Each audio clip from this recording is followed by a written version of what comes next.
3월을 시작한 게 엊그제 같은데 벌써 반이 지났습니다. 15일입니다.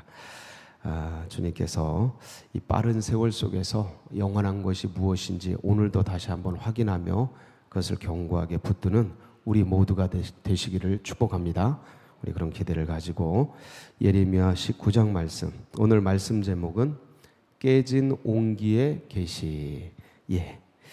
옹기는 질그릇이죠. 토기로 만들어온 그런 질그릇입니다. 근데 그것을 이제 깨뜨리면서 생활 속에서 일어나는 일들입니다. 가끔 가다 보면 이제 살림하다 보면 그릇들이 깨지지 않습니까? 그런 일들을 가지고 하나의 계시를, 하나님의 말씀을, 하나님의 뜻을, 의도를 전하는 것이죠. 일전에 저도 이렇게 가지고 있었던 그릇이 깨지는 걸 보면서 그때 제가 이제 다른 어떤 사람이 화나게 해가지고 그 화난 마음을 풀지 못하고 막 그릇을 옮기다가 그걸 깨트린 경험이 있습니다. 그걸 보면서 제가 계시를 받은 적이 있어요. 이게 내 마음이구나. 이 감정이 이렇게 해결되지 않은 채 하나님 앞에서 뭘 하면 이런 결과가 나오는구나 하고 교훈을 얻은 적이 있습니다. 일종의 이제 이런 저에게는 교훈이었는데 이 예레미야에게는 이게 하나의 민족을 향한 계시가 됩니다. 그래서 이 깨진 옹기의 계시가 과연 무엇인지, 그리고 왜 이런 일이 이제 생겼는지를 마지막 절 이제 15절에 기록을 하고 있는데, 이것을 살펴보면서 그렇다면 우리는 우리 마음을 어떻게 다잡아야 하는지 오늘 또 말씀을 통해 교훈을 얻고 하루를 넉넉하게 살 수 있는 힘을 얻는 복된 시간 되시기를 축복합니다. 자, 우리 1절 말씀 보시겠습니다. 여호와께서 이와 같이 말씀하시되 가서 토기장이의 옹기를 사고 백성의 어른들과 제사장의 어른 몇 사람과 예레미야에게 말씀이 임하죠. 가서 뭘 사라고요? 옹기 그릇을 사라. 토기장이니까 흙으로 만든 옹기죠. 그릇입니다. 그리고 이제 백성의 대표자들 몇 사람하고 같이 어딜 좀 가라는 겁니다. 어딜 가라고 하셔요? 2절이죠. 하시리문 어기 곁에 있는 흰놈의 아들의 골짜기로 가서 거기에서 내가 내게 이른 말을 선포하여. 어디로 가라고요? 하시디문 어기 곁에 있는 흰놈의 아들의 골짜기. 이 하시디문이 뭐냐면 이스라엘, 특별히 예루살렘 성으로 들어가는 문들이 여러 개가 있습니다. 꽤 많아요. 어문도 있고 양문도 있고 그러는데 이 하시디문은 분문에 해당하는 것입니다. 그러니까 이스라엘, 특히 그 예루살렘 성에서 사는 사람들이 오물이 나오지 않습니까? 쓰레기나 각종 오물들, 이런 것들을 내보내는 문이에요. 근데 이게 어디에 위치해 있냐면 흰놈의 아들의 골짜기 쪽에 문이 나 있습니다. 그러니까 이 흰놈의 아들의 골짜기는 예루살렘 성전을 기준으로 왼쪽에서 이렇게 왼쪽에서 남쪽으로 이렇게 내려가면서 형성이 돼 있는데, 이 문으로 나가서 그 낭떠러지에 골짜기에다가 버리는 거예요. 아주 깊은 골짜기입니다. 쓰레기도 버리고 오물도 버리고 죽은 시체도 버리고 또 간혹가다는 거기다가 이제 매장, 화장 같은 것도 하고 그러니까 늘 쓰레기가 타고 있고, 그리고 이제 시체들도 타고 그러는 곳이에요. 그러니까 굉장히 그래서 이 게헨놈이라 그래가지고 지옥 같은 모습으로 묘사가 되는 데가 이 흰놈의 골짜기입니다. 이제 쓰레기들 이런 것들을 이제 배출하는 곳이에요. 근데 이제 여기에 그러다 보니까 여기 나중에 뭐가 들어서냐면 도벳 산당이라는 게 들어섭니다. 이제 인신 공양하는 그런 제단인데, 도벳이 이제 불타다라는 뜻입니다. 그러니까 이 인신 공양을 하는데 어떻게 인신 공양을 하냐면 이게 몰렉 제사라 그러는데, 애들을 제사를 사람을 데리고서 태워서 이렇게 제사 드리는 거예요. 아주 몹쓸 이방신의 그런 어떤 제사 제도죠. 짐승을 드리는 게 아니고 인간을 갖다가 제사를 드리는 아주 몹쓸 짓을 하는데 이제 그거를 주님이 분노하시는 장면이 이제 오늘 이게 전개되는 내용입니다. 자, 그래서 3절 말하기를 너희 유다 왕들과 예루살렘 주민아 여호와의 말씀을 들으라. 만군의 여호와 이스라엘의 하나님이 이같이 말씀하시되 보라 내가 이곳에 재앙을 내릴 것이라. 그것을 듣는 모든 자의 귀가 떨리니. 왜 이곳에 재앙을 내리냐면 그동안 너희들이 해왔던 일이 하나님의 뜻과 완전히 어그러지는, 하나님의 의도와 하나님의 마음을 완전히 무너뜨리는 그런 짓을 해온 거예요. 왜 억장이 무너진다라는 표현 쓰잖아요. 자녀들이 엄마 아빠 부모의 억장을 무너뜨리는 일이 있지 않습니까? 저도 어릴 때 이제 그런 짓을 많이 했는데 근데 그러다 보면 이제 어머니 아버지가 그냥 아주 그냥 죽도록 때리지 않습니까? 그게 된 거예요. 억장이 무너지신 거예요. 지금 하나님의 억장이 무너져가지고 이놈의 자식들 정신 차리라고 몽둥이를 든 겁니다. 자, 그래서 보라 내가 이곳에 재앙을 내릴 것이다. 그러니까 듣는 자들 다 떨 것이다라는 건데 어떤 재앙인지 그리고 왜 내리는지 4절 5절이죠. 이는 그들이 나를 버리고 누구를 버리고요? 하나님을 버리고 여호와를 버리고 이곳을 불결하게 하며. 이곳이 어디예요? 이곳이 바로 이제 흰놈 골짜기입니다. 흰놈 골짜기를 불결하게 하는데 어떻게 불결하게 하냐면 이곳에서 자기와 자기 조상들과 유다 왕들이 알지 못하던 다른 신들에게 분향하며 무죄한 자의 피로 이곳에 채웠습니다. 이게 이제 인신 제사를 말해요.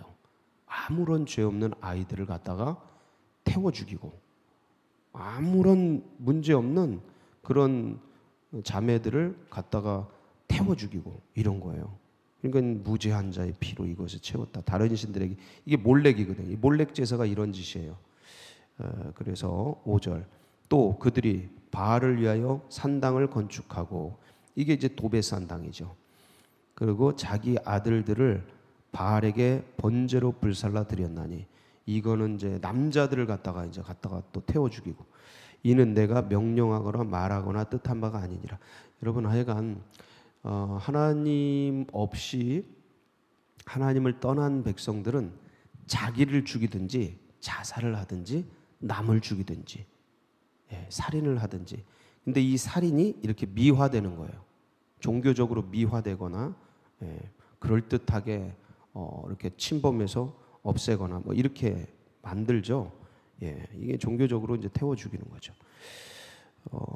6절 그러므로 보라 다시는 이곳을 도벳이나 흰놈의 아들의 골짜기라 부르지 아니하고 뭐라고 부르게 돼요? 죽음의 골짜기라 부르는 날이 이를 것이다. 이래서 이 도벳이나 이 흰놈과 이 흰놈의 아들 골짜기하고 도벳하고 같은 개념으로 보시면 되고요. 거기에 있는 산당이었어요. 근데 여기가 이제 뭐 불타는 곳 내지는 뭐 어떤 애곡에 이게 흰놈이라는 소리가 애곡이란 뜻입니다. 애곡하는 곳 이런 정도가 아니고 여기가 쓰레기 배출하고 뭐 오염물질 배출하는 곳이 아니고 이제는 죽음이 가득한 곳이 될 거다. 이 죽음이 누구의 죽음으로요? 이스라엘 백성들의 죽음인 거예요. 이게 진짜로 역사 속에서 흰놈 골짜기가 이스라엘의 시체로 다 찹니다. 어마어마하게 죽어요. 뭐 몇십만 명이 죽어요. 거기다 다 던져요. 흰놈 골짜기에. 이 지옥이 되는 거죠. 이게 하나님이 말씀하신 게 무섭게 역사 속에서 실제적으로 이루어집니다. 겁나는 거예요. 한마디 한마디가. 그래서 여호와의 말이니라. 7절 내가 이곳에서 유다와 예루살렘의 계획을 무너뜨려 그들로 그 대적압과 생명을 찾는 자의 손의 칼에 엎드려지게 하고 그 시체를 공중의 새와 땅의 짐승의 밥이 되게 하며 거기다 다 던져놓고 짐승들이 와서 먹고 막 그래요. 그 시체를 이 성읍으로 놀람과 조롱거리가 되게 하리니 그 모든 재앙으로 말미암아 지나는 자마다 놀라며 조롱할 것이며. 9절 이때 어떤 일이 일어나냐면 이제 이스라엘이 공격당하고 예루살렘이 포위가 돼가지고 수많은 시체가 막 쌓일 때 그들이 그들의 원수와 그들의 생명을 찾는 자에게 둘러싸여 포위가 된 거죠. 공경에 빠질 때에 내가 그들의 아들의 살, 딸의 살을 먹게 하고 또 각기 친구의 살을 먹게 하리라. 이게 3년간 포위가 되는데 그때 이제 이런 일이 일어납니다. 오줌을 받아 먹고 뭐 이런 일들이 일어나요. 나중에 다 죽죠. 네, 다 죽습니다. 10절. 그래서 이제 이런 얘기를 쭉 하고 이 흰동굴짝에서 일어났던 이 도벳산당에서 일어났던 이 일들을 딱 고발을 하고 그 다음에 이제 10절에 너는 함께 가는 자의 목전에서 그 옹기를 깨뜨려. 이것을 이제 깨뜨려 버리는 거예요. 왕창 깨져 버리는 거죠. 이게 이제 하나의 계시예요. 이게 이스라엘 백성이에요. 옹기 그릇이 이렇게 만들어 버리겠다. 얼마나 화가 나셨으면 종을 보내서 그렇게 전하셨을까. 그런 얼마나 하여간 인간이 얼마나 끝까지 가면 마지막까지 갑니다. 진짜 마지막까지 가요. 그래서 이렇게 무너지면서도 그걸 몰라요. 왜 그러는지 이제 끝에 나옵니다. 11절. 그들에게 이르기를 만군의 여호와께서 이와 같이 말씀하시되 사람이 토기장의 그릇을 한번 깨뜨리면 다시 완전하게 할 수 없나니 이와 같이 내가 이 백성과 이 성읍을 무너뜨리리니 도벳에 매장할 자리가 없을 만큼 매장하리라. 이게 아까 말씀드린 거예요. 시체가 거기에 가득 차버려요. 흰동굴짝에. 12절. 여호와의 말씀이니라 내가 이곳과 그 가운데 주민에게 이같이 행하여. 그러니까 이곳과 이스라엘이요. 그 가운데 있는 주민, 이스라엘 주민이죠. 이같이 행하여 이 성읍으로 뭐같이 만든다고요? 도벳 같게 할 것이라. 도벳이 뭐라 그랬죠? 불사르는 곳이에요. 뜻이. 그러니까 이게 도벳산당이 그 몰렉에게 인신 제사를 드리면서 불살라 드렸듯이 이 성읍을 불살라 버리겠다라는 거예요. 어마어마한 얘기죠. 와, 이게 진짜. 13절. 예루살렘 집들과 유다 왕들의 집들이 그 집 위에서 하늘의 만상에 분향하고, 만신전 같은 거죠. 다른 신들에게 전제를 부음으로 더러워졌은즉 도벳 땅처럼 되리라. 더러워졌으니까 이방신에게 제물을 드리고 제사를 드려서 이 예루살렘 자체가 더러워져서 다 태워버리겠다라는 거예요. 14절. 예레미야가 여호와께서 자기를 보내서 예언하게 하신 도벳에서 돌아와 여호와의 집들에 서서 모든 백성에게 말하는데, 이제 이 깨진 옹기의 계시를 하고 대표자들에게 하고 이제 백성들에게 돌아온 거예요. 성전으로 돌아와서 백성들에게 말하는 겁니다. 너희 왜 이런 일이 생기는지. 그러니까 우상 숭배를 해서 이러는데 우상 숭배가 왜 일어나는지 15절이죠. 15절 같이 한번 읽어볼까요? 시작. 만군의 여호와 이스라엘의 하나님께서 이와 같이 말씀하시되 보라 내가 이 성읍에 대하여 선언한 모든 재앙을 이 성읍과 그 모든 촌락에 내리리니 이는 그들의 목을 곧게 하여 내 말을 듣지 아니함이니라 하시니라. 이제 이 성읍에 그 계시를 이루어지게, 깨진 옹기처럼 그 계시가 이루어지게 하는데 왜 그러냐면 이는 그들의 목을 곧게 하며 내 말을 듣지 아니함이라. 그러니까 말을 안 듣고 불순종했는데 그 원인이 뭐냐면 이들이 목을 곧게 했다. 이 목을 곧게 했다는 뜻이 뭘까요? 우리 지금 쓰는 용어로는 목에 기부스했냐? 이거예요. 겸손하게 인사도 나누고 이렇게 해야 되는데 뻣뻣한 거죠. 어깨에 힘 들어가고 목에 기부스한 것처럼. 이게 이제 우리가 이제 우스갯소리로 그런 얘기를 합니다. 근데 그게 뭔 뜻이냐면 교만하다는 뜻이죠. 교만한 거예요. 여러분, 교만의 본질이 뭡니까? 하나님 아닌 다른 것을 내 안에 힘으로 삼은 겁니다. 하나님 아닌 다른 것이 하나님을 거역해서 내가 내 주인이 되고 내 능력이 되고 내 능력과 힘이 나의 주인이 돼버린, 아니면 뭐 다른 우상이나 다른 것들, 이런 게 교만이에요. 교만을 아주 근원적인 죄로 봅니다. 아주 근원적인 죄로 봐요. 그래서 목이 곧은 백성이 되어지는 근본적인 원인은 마음의 교만, 하나님 아닌 다른 것으로 자기의 힘을 삼고 능력을 삼은 것. 하박국 1장 11절에 이스라엘 백성들을 얘기하는데 한번 보실까요? 하박국 1장 11절 시작. 그들은 자기들의 힘을 자기들의 신으로 삼은 자들이라. 이에 바람같이 급히 몰아 지나치게 행하려 범죄하리라. 이게 자기들의 힘을 뭐로 삼았어요? 자기들의 신으로. 이게 뭐라 그래요? 내 주먹을 믿지. 요거. 내 능력을 믿지. 내 머리를 믿지. 내 돈을 믿지. 뭐 이런 거죠. 자기들의 힘, 자기들의 능력, 그런 것을 자기들의 신으로 삼은 사람들. 한 번 더 보실까요? 시편 49편 6절인데 비슷한 얘기입니다. 시작. 자기의 재물을 의지하고 부유함을 자랑하는 자는, 자기 재물, 가지고 있는 소유, 뭐 어떤 자식, 아니면 뭐 어떤 젊음, 이런 거를 자기의 힘과 능력으로 생각하는 사람, 이게 오만한 거예요. 교만한 거예요. 그거 다 바람같이 날아가거든요. 우리도 다 이뻤고 제 머리도 까맸습니다.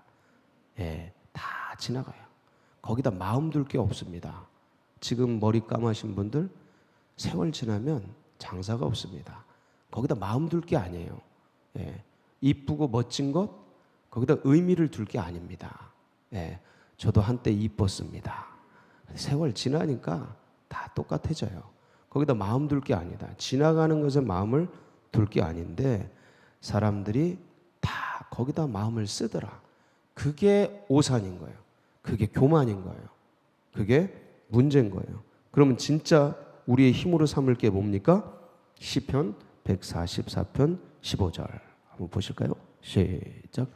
이러한 백성은 복이 있나니 여호와를 자기 하나님으로 삼는 백성은 복이 있도다. 할렐루야. 이게 우리의 힘입니다.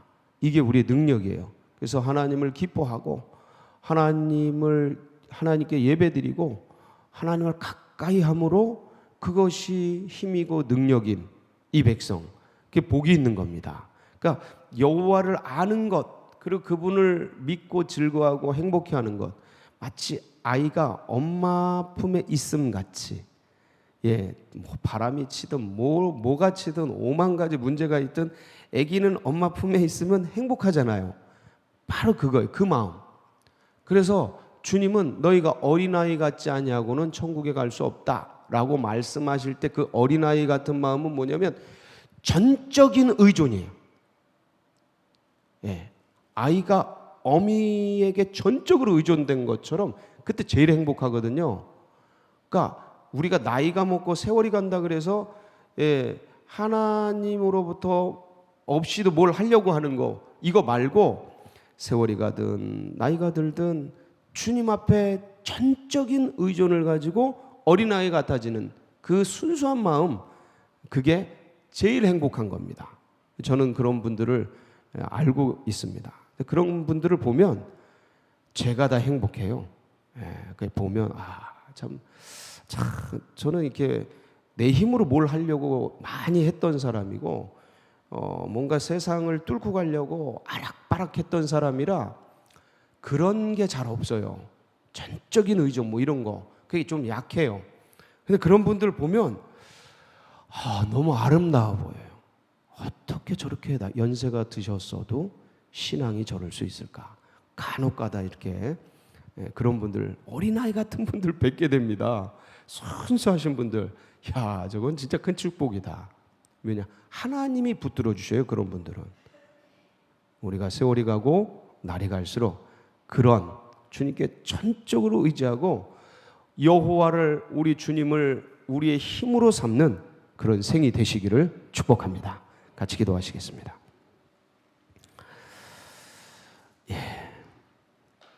이런 믿음들이 우리만 누릴 것이 아니고 다음 세대들, 또 새가족들의 가슴속에 새겨지도록 위해서 기도해 주시고, 저희 서울제일교회는 이 지역 복음화, 세계 복음화, 민족 복음화를 위해서 마중물처럼 드려지도록, 그래서 주님을 기쁘시게 하고 주의 마음을 시원케 해서 우리 주님의 뜻과 비전, 하나님 나라, 그 땅, 그 비전을 이 땅 가운데 이루는 그런 서울제일교회 될 수 있도록, 또 오늘 사순절 23일째입니다. 그래서 또 사순절을 지내면서 우리 성도님들 주님을 더 깊이 묵상하며 나아갈 수 있는 복된 날이 되도록 우리 주여 한번 부르짖고 다 같이 기도하며 나갑니다. 부르짖습니다. 주여. 할렐루야.